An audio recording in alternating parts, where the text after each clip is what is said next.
Assalamu alaikum, I'm Asma Mushtaq from the EE Vibes. In this video lecture, I'm going to prove that why there is no electric field outside the coaxial cable, and for that you can see I have drawn a coaxial cable which consists of two conductors which are of the cylindrical form. Okay, the inner conductor is of the cylindrical form and its radius is denoted by rho is equal to A. The outer conductor is having the radius rho is equal to B.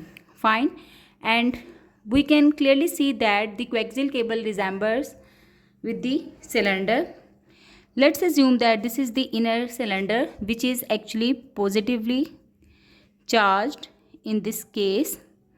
Alright, and we will determine the value of the electric flux density for this particular conductor using the Gauss's law. The Gauss's law states that Q is equal to integral of d dot ds.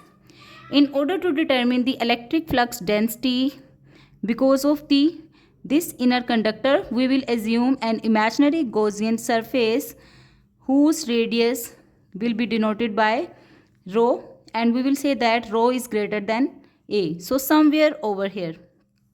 Fine.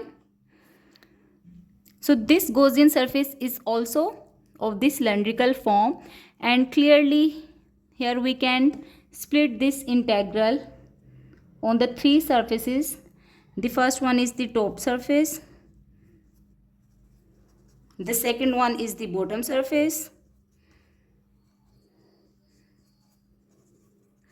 and the third one is the outer cylinder, where we will be calculating d dot ds. Since the electric field lines can be drawn radially outward, fine. So if we look at the top surface, no electric flux lines are crossing this surface area. Okay, so this ds is actually pointing upward while the electric flux density component is pointing radially outward, and hence the angle between them is 90 degree, or in other words we can say that no flux line are crossing the top surface, so that's why the electric flux density will be 0 plus, and same is the case for the bottom surface. We will write it like that, 0 dot ds, then plus.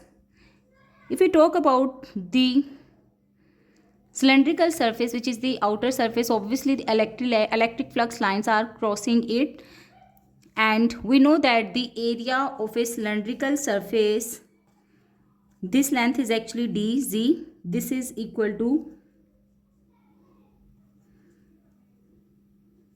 ad phi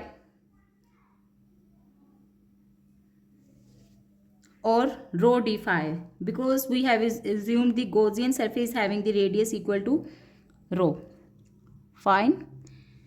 And hence the surface area will be equal to rho d phi dz. Okay, now let's just substitute the value over here. So we will have rho d phi dz. Now we need to evaluate this integral since two differential elements are present, so that's why we will perform the double integration, and here we will have d rho d phi and dz. Phi varies from 0 to 2 pi and z varies from 0 to L. So this basically represents the length of this coaxial cable. Once you will simplify it, you will have d and rho outside, while inside the integral you will have d phi and then dz. So I have just splitted the integral.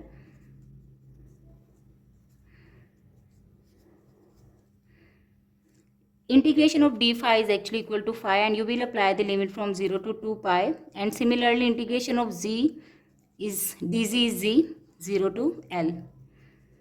On the left hand side we were having q. So q is equal to rho d 2 pi L. So this is the value of the charge present on the surface on the inner conductor, that is determined using the Gauss's law. We also know that if we cut the inner conductor, it will be opened up like a sheet of a charge, and the charges distributed on the surface of this sheet can be determined using the surface charge density rho s into ds. Fine.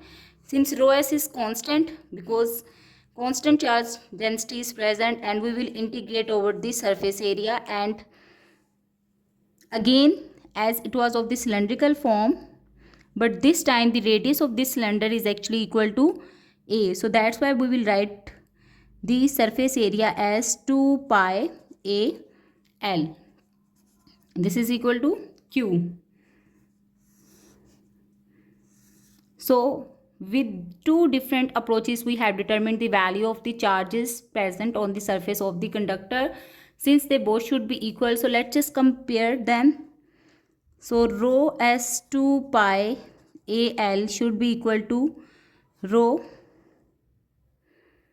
d 2 pi l. 2 pi l are constant in this case. Hence d will be equal to rho s or a over rho into rho s, and this will be pointing in the direction of a rho hat. In the coaxial cable we have seen that the electric flux density is actually produced from the inner conductor and it points radially outward.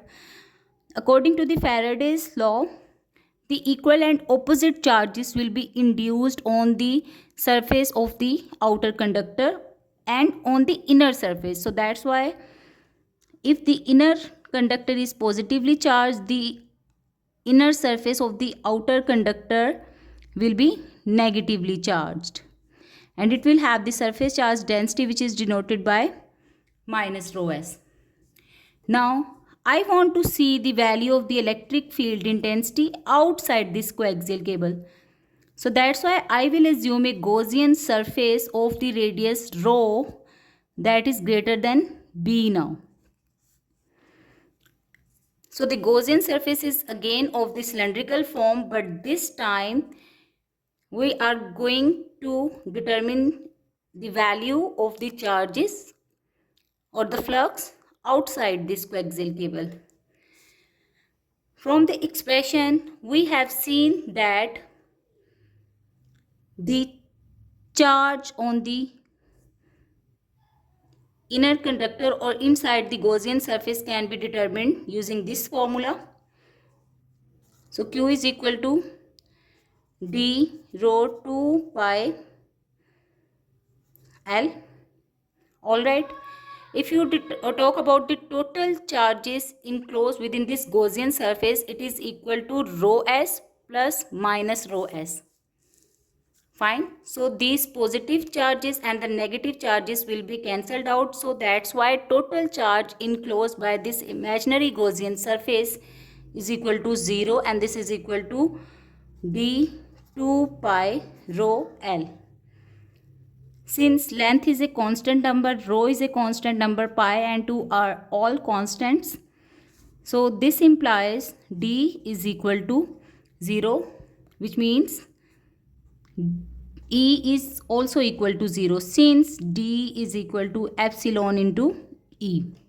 So this proves that the electric field outside the coaxial cable is equal to 0.